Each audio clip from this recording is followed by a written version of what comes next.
If you would, please introduce yourself to everyone.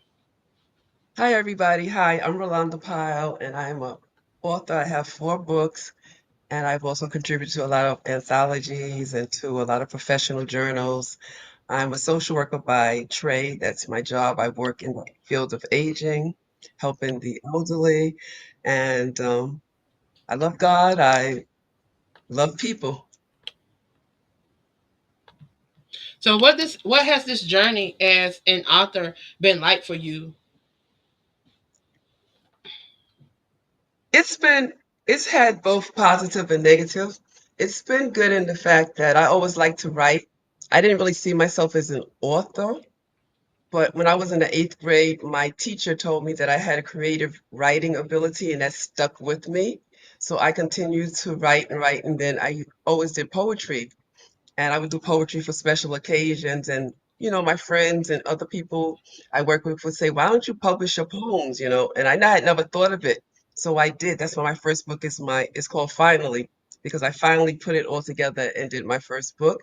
So it's had its good parts, but it's also trying sometimes. It's trying when you self-publish, you have to get the money, you have to do the marketing, and I didn't really know which way to go. Like now, thank God, there's a lot of people can turn to a lot of different avenues, and but I didn't know back then what to do. So it's been both.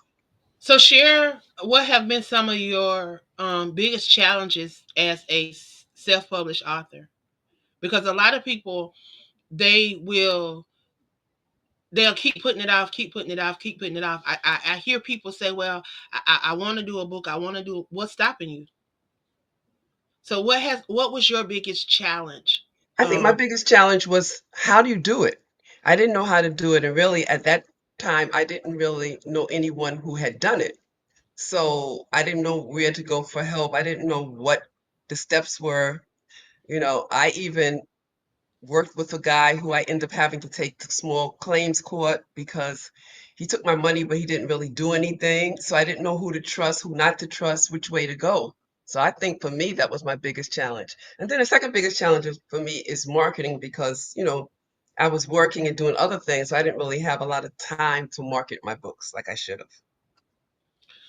so okay, now that you are a part of the 100 authors movement, what are some things that you would like to take away from the movement? I would like to really share with others and hear their stories. And I'm glad, I have been doing that, listening for the last couple of days, and just hear what they went through and how they did it, and getting to know other authors. And, to me, it's always good to know someone who's doing whatever you're doing, because that helps you to feel that you're not alone in your whatever your ambition is. And with writing, it helps me to know I'm not alone. And so I would like that to happen, and also just to, you know, get the word out about my books and my writing. So, with everybody having a similarity as an author, us all being authors that's bringing us together, what is a unique perspective that you would like to bring to the movement? I think that, well, for me, I believe everyone has a story to tell. So I believe that everyone's story is different, the way they tell it and what they tell.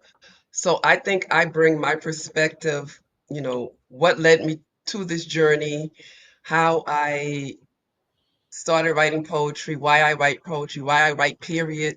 And I think that there's someone who's going to be able to identify, there's a child somewhere who's going to feel like, oh, I can't do this. But then when they hear the different stories from us, they're going to know that they can. Awesome, awesome. So, how can you describe discovering and developing your individual voice in your writing style over the years? Because I hear you say that you've been writing for a while. You love to write. So how did you find your particular niche? Well, I think for me is I was very introverted as a child, and I didn't like really talking. So I would write everything. I kept diaries, I would write down everything, and I started just writing poetry, and it just came naturally for me. It was like something that just happened.